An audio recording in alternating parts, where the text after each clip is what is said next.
This is Pet Life Radio. Let's talk pets.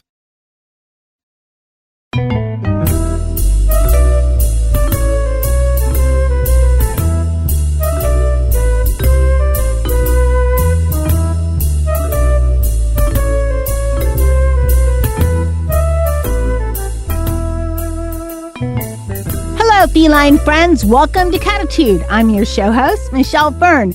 Now, so many of us that have cats have allergies, and some of us can get by with it, like me, but a lot of us can't. I have somebody to introduce you to, and they're going to explain all about cats and allergies and maybe offer some tips on what you could do. So stay tuned. We'll be right back. You know the expression, cats have 9 lives. Well, what if you can give them one more? The Give Them 10 movement is on a mission to help give cats an extra life. How? With spay and neuter. Spaying or neutering your cat helps them live a longer, healthier life. And it helps control free-roaming cat populations too. Learn more about the benefits of spay and neuter and meet Scooter, the neutered cat, at givethem10.org. That's givethem10.org. Let's Talk Pets on PetLifeRadio.com. Welcome back, everyone. I'd like to welcome Dr. Evan Zhao. He is the co-founder of Pacagen. So welcome, Dr. Zhao. Oh, thank you so much for having me. So can you give us a little background on yourself? Yeah, my name's Evan. I'm a scientist by training. I used to specialize in biotechnology.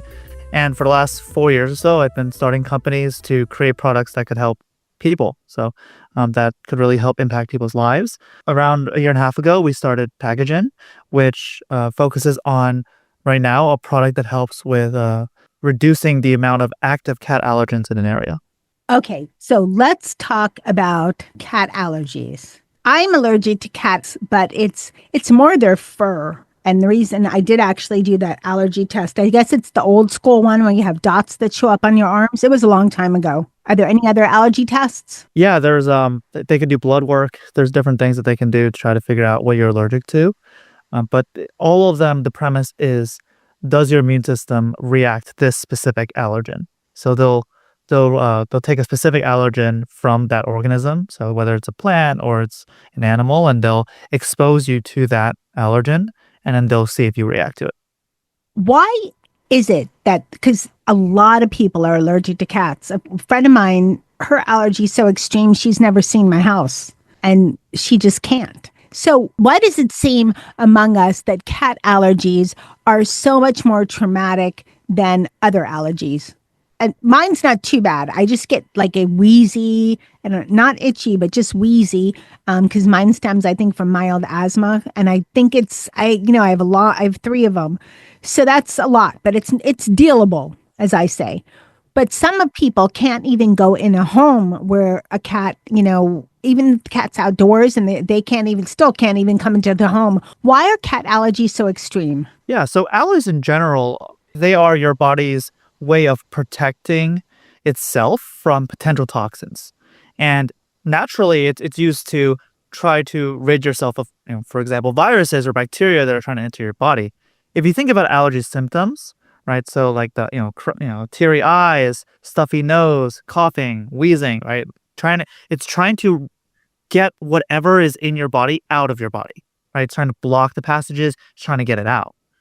And unfortunately, allergies to animals or allergies to plants, these are your body's immune system mistakenly recognizing something from that organism that it now thinks is a dangerous thing, that it actually isn't a dangerous thing. Cat allergies are especially dangerous because there is one specific allergen from that cat. It's called FeLD1. It's an extremely stable allergen, which means it doesn't really get broken down, so it stays around forever. So you probably have friends visited a house that had a cat like 10 years ago, and they still have the same reaction. And this thing, sticks around forever. The cat releases it constantly, and it mostly releases it through its saliva, but sometimes it sweats it out. And what you're referring to is its dander or its fur. The cat actually licks itself. So the allergen will attach to its fur, it'll attach to its dander, and that's how it spreads. Otherwise, allergens are really tiny proteins. They can't actually spread through the air, so they need to attach itself to something, and the dander is just what it attaches to. But it actually stems from a cat's saliva, and it needs to basically latch onto something to do so. And unfortunately for us, the cats do lick themselves frequently, and so the dander just is able to get everywhere. They're perfect sources of transportation for the allergen. They sure are. What is that called? It was an LD1? FeLD1. So it's like feline, FeLD1. And appropriately named. And yes, cats are groomers. I think I bathed Dennis twice. He's my long hair, Maine Coonish kind of cat. He didn't like it, but the other cats, I'd be clawed to pieces if I tried to even just try that. But would bathing your cat make a difference? 100%. Your goal is to try to get rid of this allergen. And in almost all cases, an allergen is a protein. And one really effective way is to bathe the cat, shower the cat. Unfortunately, again, it's easy to do that with dogs, and dogs don't lick themselves as much as cats. And so for cats, you have this really, really stable protein, stable allergen. They like licking themselves and they don't like being bathed. So you have this trifecta of things that makes it really dangerous. There are other biological issues why FeLD1 specifically isn't a very good allergen, but it has to do with how it activates your immune system, and it's just a very unlucky circumstance. So how does this FeLD1 last even if a cat was in the home like years ago? Here's an example that came in my head, floated in my head. If you buy a house and there were cat owners, maybe, I don't know, that lived in the home, not the recent seller, but the seller, the owner before, not the recent owner that sold you the house, but the one before, was a cat, could that affect someone? Yeah, 100%. Wow. Yeah, there are cases of 10 years, 20 years, and it just so happens to be an extremely stable protein. It's just something that lasts a very long time. And everything degrades constantly, but this one degrades very, very slowly. And so unless you are constantly exposing the house to very high temperatures, very high moisture, or other crazy conditions, that protein is probably going to stay there. It's not going to all stay there. But for example, I don't know what the actual numbers would be, but you might have still 20% of the amount of allergen that was in a house 10 years later. It's a portion of it, but that 20% could still set off your allergies.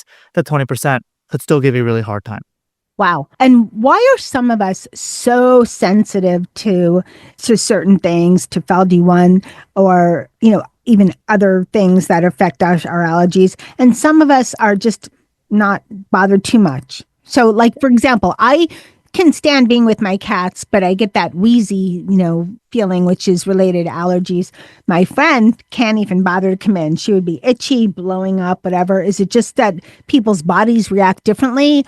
Or is it just, obviously people's bodies react differently, but is it just the chemical makeup of each person that makes the change? Or how does this work? Of course. The way that your body secures itself is through these bodyguard cells. So your body's made up of cells. There are specific types of cells that are like bodyguards that are trying to prevent people from getting into a club.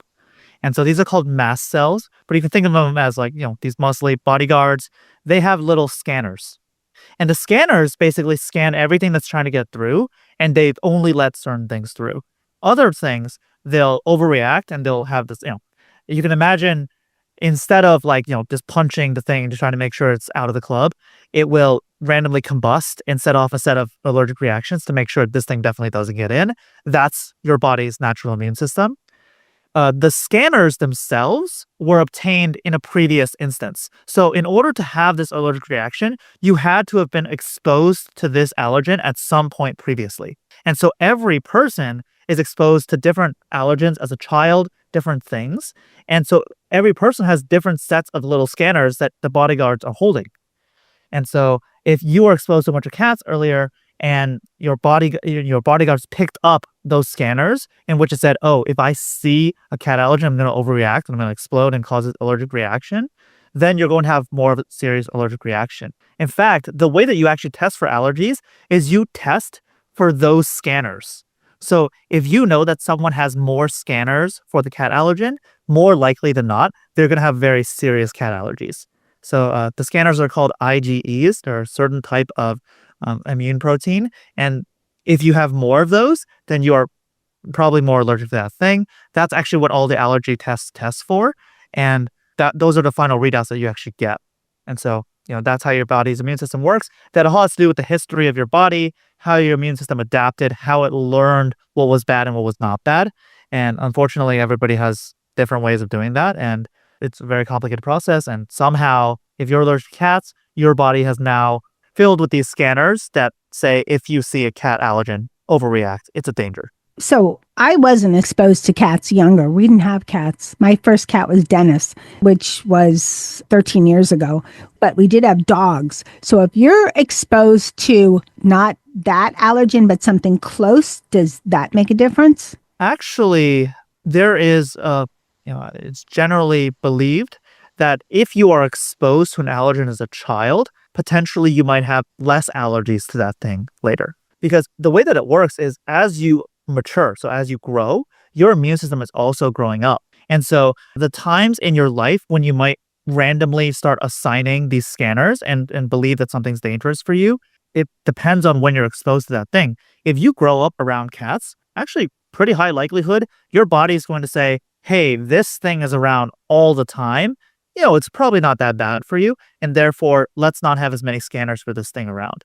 And there's other methodology. There's other ways that your immune system is able to prevent that overreaction. So it's highly dependent on when you were exposed.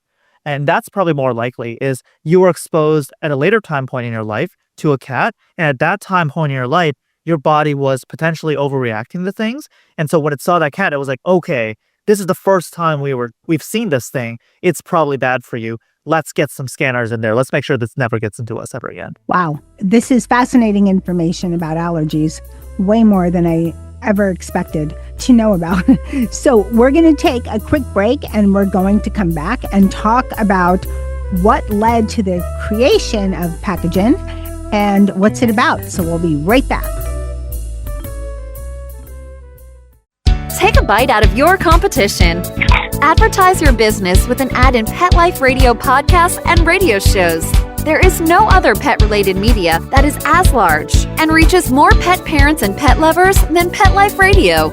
With over 7 million monthly listeners, Pet Life Radio podcasts are available on all major podcast platforms. And our live radio stream goes out to over 250 million subscribers on iHeartRadio, Odyssey, TuneIn, and other streaming apps. For more information on how you can advertise on the #1 pet podcast and radio network, visit PetLifeRadio.com/advertise today.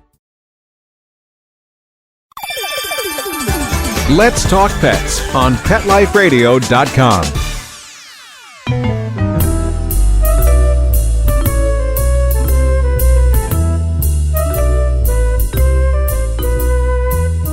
Welcome back, everyone. We're talking to Dr. Zhao about allergies, and he also created a product. You're the co-creator, right? Yes, with my wife. Of Pacagen with your wife. Yes, yeah. So how did you decide, no, she's allergic to cats? Yes. So tell the story. How did you come to create, say, okay, now I have to create a product because my wife needs to be around cats? Yeah. I always say I'm a converted cat person because I think prior to 2020, I never thought I was going to get a cat. I've always liked dogs more. And which, I don't know if I should be saying in this podcast. That's okay. Me too. I mean, I'm from, maybe like 2000 and when did we get Dennis? He found us. All my cats find me. Oh. I don't know, probably the last 15 years. Before that, I was team dog. I mean, I love cats now. So it was 2020, COVID hit. We were working from home. My wife was working from home. And she said, maybe we should get a pet because, love to have someone to take care of, especially because we're home so often. And at the time, they basically said, if you exit your house, you will be killing people. So I felt like walking dogs was probably like not what I wanted to do. And so I just searched kittens available for adoption near me. And we found Miaomiao, was our cat. And we brought her home. And my wife was just pretty allergic to her. So she was having asthma attacks. She was really not reacting well. We had no idea she was allergic before we got Miaomiao. There was no way for us to know. Does she have any other allergies, or does she have like mild asthma? She didn't have any of that. She None. Yeah, nothing. She actually thought I was going to be the allergic one because I'm allergic to seafood, and so we were really shocked that she was allergic. Wow. Yeah, life works in mysterious ways. It sure does. It sure does. Okay, so then what happened? So you adopted a British Shorthair. Yep, her name is Miaomiao, and we fell in love. She's perfect, and we found out my wife had allergies. It got to the point where my wife couldn't work out in the house because the instant she worked out, she would have an asthma attack. It was very, very intense. We tried everything. So we were washing the sheets every day. We were, using all the products on the market for her, and it just wasn't helping that much. She ended up just taking allergy pills, right? So she was taking Claritin every day. And I was looking into it, and my wife's got a PhD in molecular biology. She was looking into it too. And we were like, this is such an odd problem that people really haven't come up with a solution from. It is this protein, and proteins cause almost all of the issues in your body. So, when we're treating cancer, we're basically treating one protein. That's just how all of our medicine has now been developed. And so we were looking at this and we were like, okay, so there's this external protein. It is messing with your immune system, and that's all it does. But this protein isn't that important for cats to be happy.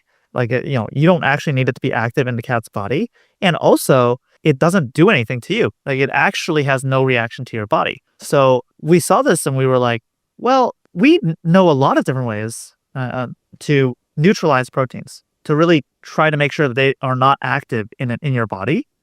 One of the ways is we create a binder, meaning if you have a protein of interest and it's causing issues, we can have something that binds to it, and it's like duct tape. It like duct tapes its mouth shut and says, shut up, you're causing issues in the body. Let's make sure you can go through the body and not cause any harm. So we found a lab that worked with alpacas to try to discover these things, and I can go into more detail if you're interested in how alpacas are involved. But we leverage alpacas to help us discover something new. No alpacas are really hurt.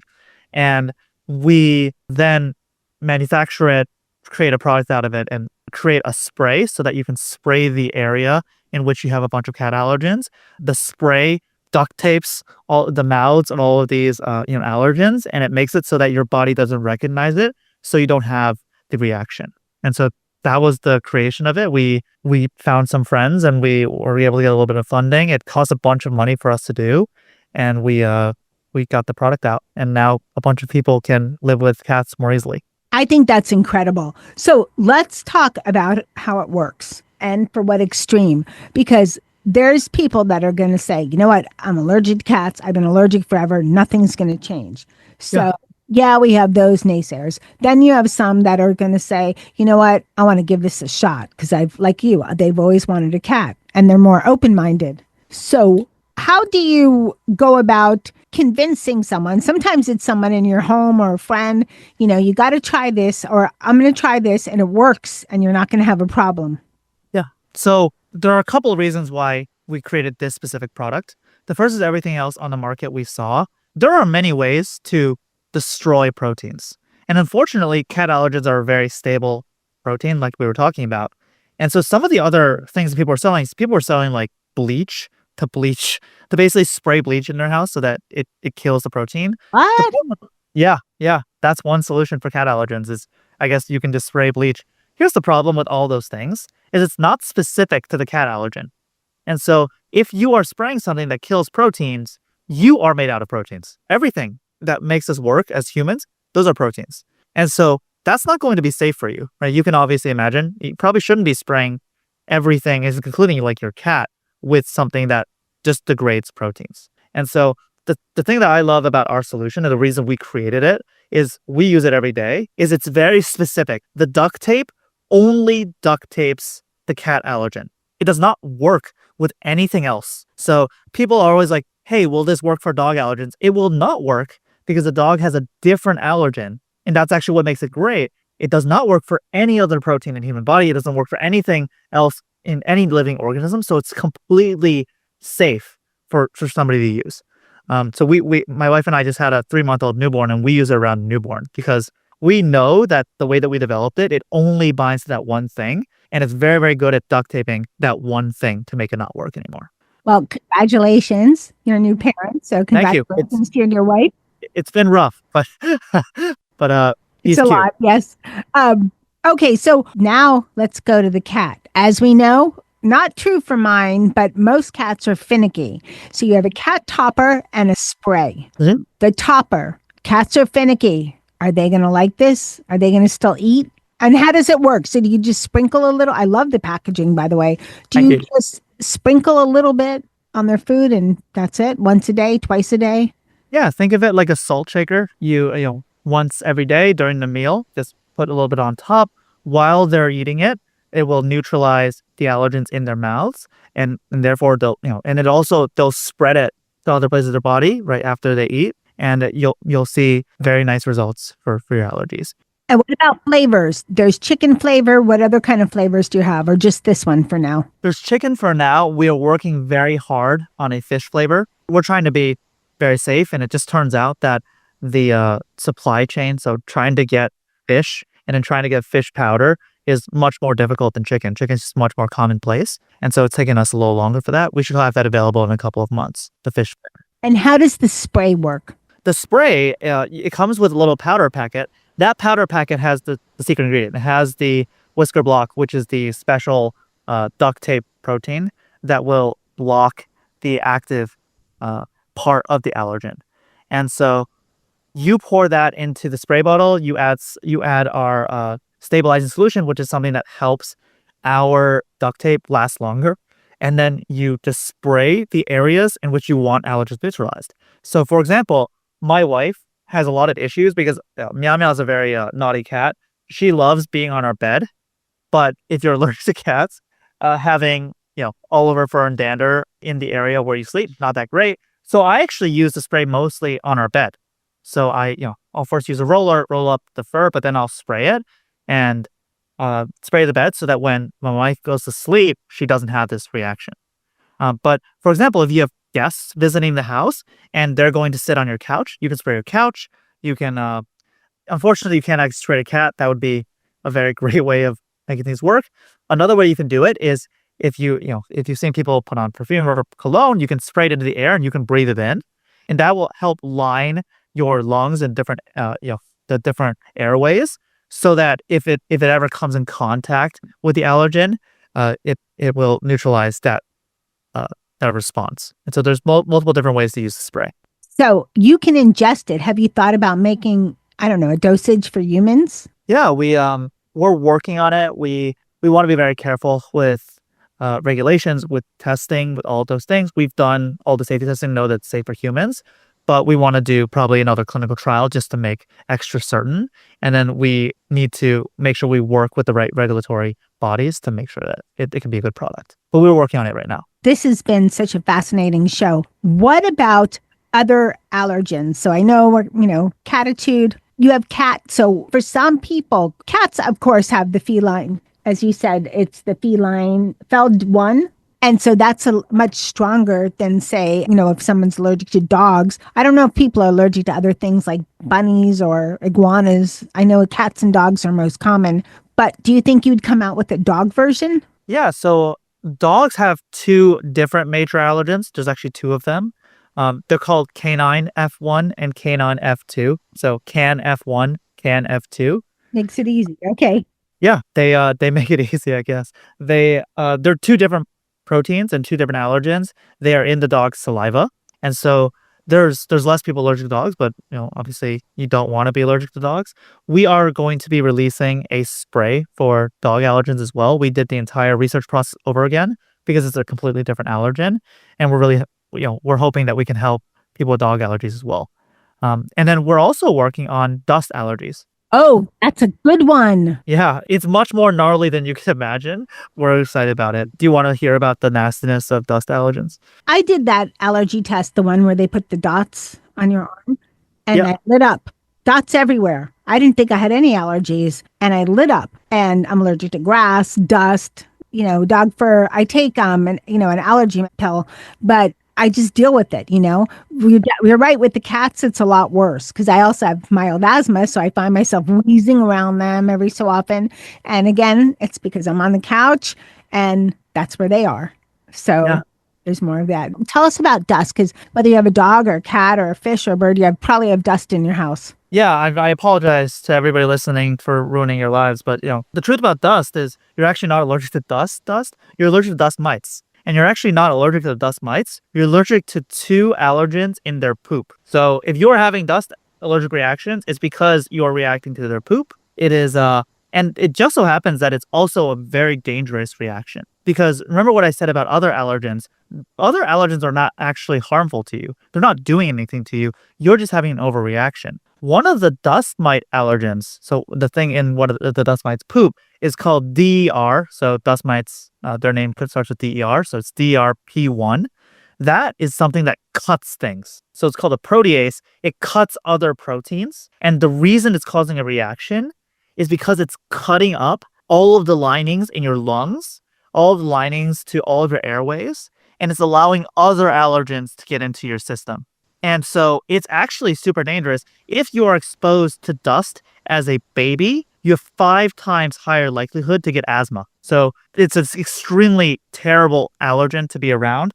And we did an entirely different process to try to find something that neutralizes the allergen activity this time. So the actual ability of the dust mite allergen to cut through things. And the thing that we found, which is going to be in the dust spray that we're going to release in February, it neutralizes the activity of that cutting by 76%. So we're really hoping to help other people. Even if you are allergic to dust, by the way, it's still cutting things up. It cuts things up in everybody. It's just that for 40% of people, you just happen to be overreactive to whatever it lets through. So even if you, and this is not true of me, I'll confess, even if you're spotless in your house, there's still dust existing. So the study about the asthma, it's an excessive amount of dust. So my guess is if you have a spotless house, you're not going to have enough of the allergen in order to set off the issue. But yeah, dust mite allergens also last a long time. The reason they're good allergens is because they're extremely stable. And so they will cause issues. That's why people recommend air purifiers, air filters. They actually are very good. I actually recommend most people get them because you really don't want dust lying around. It's really bad for you. That's good to know. And yes, I do have an air purifier. Time to get a new filter for that. So tell us where, this has been fascinating. Thank you so much, Dr. Zhao. Where can we find Pacagen, right? Yeah, Pacagen, like generated. Generated, right. Where can we find Pacagen? Sure. So we're available at some novelty pet shops, but you can find us as well on our website, Pacagen.com, Pacagen.com. And all of our products will be available there. You can reach out to us on support. We're really excited to talk to people and just to help people. This has been fascinating, and you're a scientist, so did delve into there, but you made it very relatable to those that are not, of us that are not scientists. So thank you so much for all of these, for being on Cattitude and sharing this knowledge. I hope you all enjoyed the show. This has been fascinating. For all of you cat lovers out there, you're going to want to check this out. We don't talk about products much on Cattitude, but Pacagen, it is simply incredible. I'm excited about it, having cat allergies, and having people that have cat allergies can now come over. So check it out. I want to thank my guest today, Dr. Evan Zhao. Thank you so much for coming on Cattitude. I want to thank everyone that's listening. Thank you so much for being a loyal listener to Cattitude. I appreciate it so much. I want to give thanks to my cat crew that, allergy or not, they keep me on my toes. And I love them. So thank you, Dennis, Charlotte, and Molly. And thanks to my amazing producer that works his magic and makes this show sound amazing. So thank you, Mark Winter. And, allergy or not, give your feline a hug. Why not? And hey, lose the attitude. Have Cattitude. Let's Talk Pets, every week on demand, only on PetLifeRadio.com.